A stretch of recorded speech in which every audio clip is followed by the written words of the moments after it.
D'abord, euh, sur les possibilités de modification du code. C'est une question politique et c'est une question qui nécessite le dialogue politique entre les différents acteurs. Dialogue politique au sens large du terme. Dialogue entre les partis politiques qui se trouvent à l'Assemblée nationale, d'une part, mais dialogue politique qui implique les autres forces sociales du pays, pour au moins recoller à l'un des grands principes de ce qui a fait notre succès politique jusque-là depuis 90, le consensus. Et je crois que nous avons un peu de temps encore pour ça. Les candidatures pour la présidentielle doivent être déposées en octobre 2025. On a à peu près aujourd'hui un an pour que si la volonté politique d'améliorer le contexte est partagée de tous les camps, que l'on puisse aller vers ce que l'Église catholique a demandé et qui, euh, à l'expérience, devrait nous permettre d'éviter ce qui est arrivé en 2019, en 2021. Je crois qu'il y a une nécessité pour la plupart des acteurs politiques aujourd'hui de travailler à ce qu'il y ait la paix dans le pays. Parce qu'au fond, on voit bien que lorsque la paix est relativement absente du pays, elle ne profite à personne. Et il n'y a pas que les citoyens simples, il n'y a pas que les acteurs de l'opposition, il n'y a pas que les acteurs critiques qui en souffrent, même des acteurs de la majorité en souffrent. Donc, s'il y a la paix, cela arrangerait tout le monde. Et si le code est le plus juste possible, cela éviterait tout ce que nous avons connu de par le passé. La deuxième chose que je souhaiterais dire sur comment s'en sortir, c'est peut-être un peu plus de mobilisation de la part de la société civile et des citoyens. On a bien observé que la mobilisation des acteurs politiques strictement n'a pas fait changer les choses. On a vu aussi que je dirais pas la réticence des acteurs les plus importants du pays à aller au dialogue n'a pas aidé. Donc, s'il doit y avoir des mobilisations, cette fois-ci, me semble-t-il, des citoyens, ce ne doit pas être des mobilisations contre quelques acteurs politiques, mais ce doit être des mobilisations pour pousser au dialogue, parce qu'on a l'impression que cela manque et que les acteurs sont un peu plus braqués. Enfin, euh, si l'on n'essaie pas de tuer quelque peu les causes du problème, les effets ne vont pas disparaître. Les causes, c'est quoi? C'est d'abord, me semble-t-il, la volonté manifeste de contrôler par un seul camp le pouvoir. Or, la démocratie est un lieu vide. Personne ne peut l'habiter seul.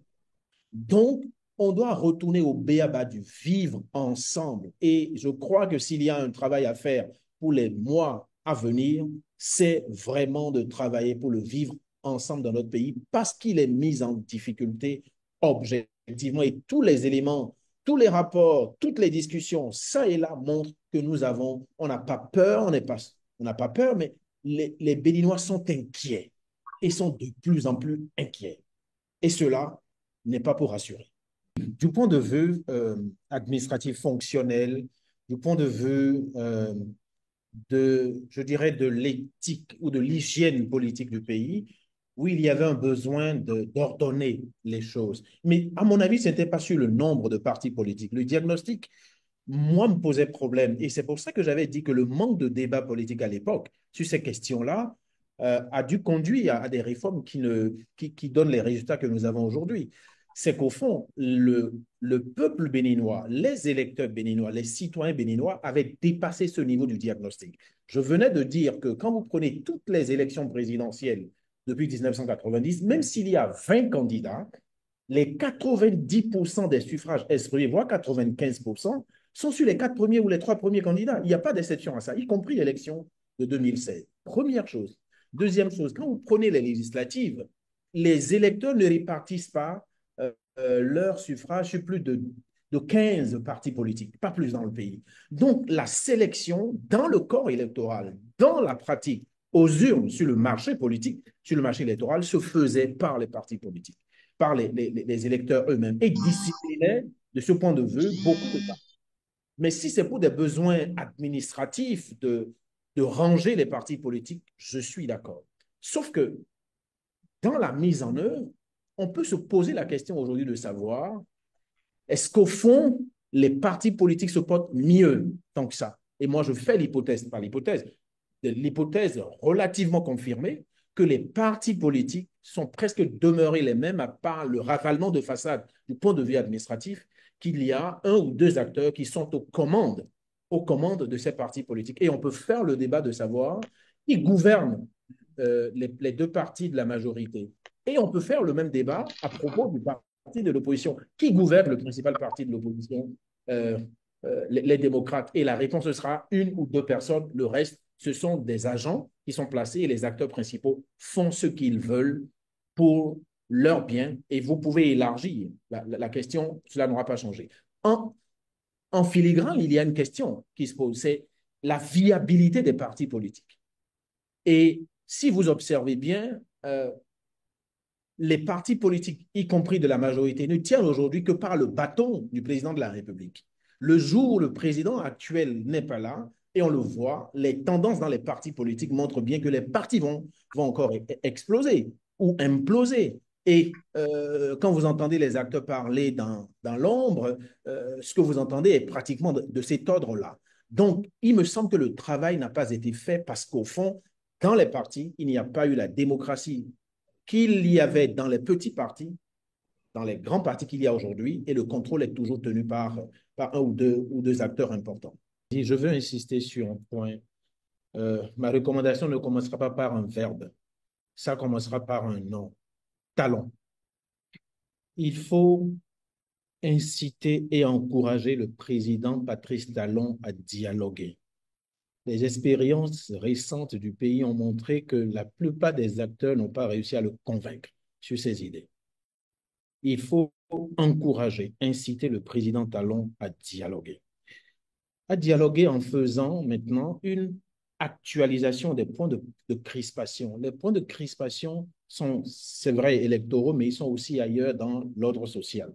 Ce qui amènerait donc à revoir ou à réélaborer les moyens de pacification sociale. Et enfin, et enfin, c'est une recommandation pour nous tous, pour tous les Béninois. Questionner ce que veut le président Talon après 2026. Il faut qu'on discute de l'après 2026 avec M. Talon. Si vous regardez les différents problèmes qu'on a eu dans la sous-région, c'est l'après du président qui est au pouvoir, qui a son deuxième et dernier mandat. On doit discuter.